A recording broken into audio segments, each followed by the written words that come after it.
Hello, sixth graders. Uh, Congratulations on finishing your first arc, Leo the Rabbit. I hope it's been a fun week for you doing this different kind of math. We're going to keep exploring in this way to see how deeply we can problem solve. Anyway, today is about my work, not so much your work, although I do have some questions for you. So today we're going to look at Mr. Brennan versus Leo the Rabbit. I'm going to show you my work and ask you to look for some patterns in how I approach the problem.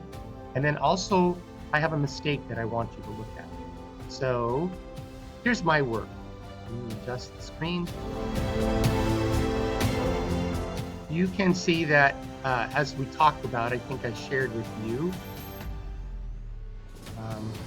I made 6 general types of solutions. One with 0 2s, 1 2, 2 2s, 3 2s, 4 2s, and finally all 2s. I looked for patterns. Patterns helped me find out if I was making a mistake. And I got, you can see, with 0 2s, there's one solution. The same thing with all 2s. With 1 2, I got 9. The same thing with 4 2s and only 1 1. And then with 2 2s, I got 28. And 3 2s, I got 35. So you can add all those together. You have your little calculator. Go ahead and add it together. I want you to look for whatever patterns you see. Not just in the colors. I decided to make it colorful because I thought this math was really beautiful and I enjoyed it very much. So I made a copy for this. You can't see all of it. Look down on the bottom of the green column. I hope that you'll be able to see that it goes down off the page, but I made a copy of this so that you could find out later. You can look at it more closely and change the numbers around if you find the mistake, whatever you see. Here's the reason why I know it's not correct. It has to do with this man. Maybe you've seen his picture before. I use his picture a lot. His name is Leonardo Fibonacci. And I thought of him when maybe I'll come up here with Leonardo. That's why I shared these. It helped you see, because 10 was a lot. And 10 was kind of overwhelming for a lot of people. But 1 was pretty easy. And 2 was also easy. And 3 was also easy. 4 changed a little bit. With 1, it was 1 step. 2, it was 2 steps. 3, it was 3 different ways you could go.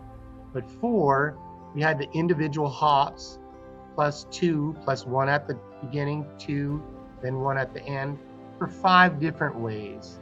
And let me show you why that's important. It has to do with this man. This man came up with a sequence of numbers. It starts with 1 and 1. 1 plus 1 is 2. 1 plus 2 is 3. 2 plus 3 is 5. 3 plus 5 is 8.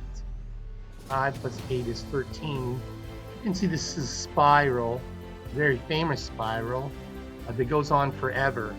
And if you add these numbers, I couldn't find a Fibonacci spiral that went up to exactly what we need.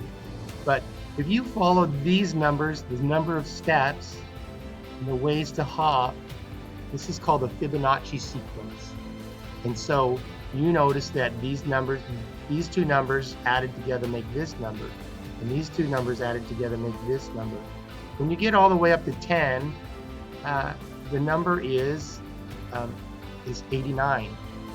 So I know the real answer to the problem is 89.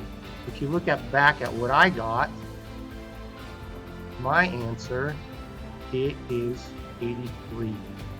So I am missing 6. I don't know where they are. I really don't. But I would tell you if I did. So maybe you can help me find them. I'm trying to advance the slide. So here's my questions to you. I don't want this video to be more than 5 minutes. What do you notice and what do you wonder? Look at my work and you know the answer now. The answer is the best answer, I believe, still is 89. What do you notice about the way I did my numbers? What patterns do you see? Do you agree that I don't have the best answer? Because maybe you look at my work and you think it's perfect. What do you wonder? And then finally, if you can see where my error is, I will give you $1 million. Not really, but I will be very impressed. So please work on this problem, and I will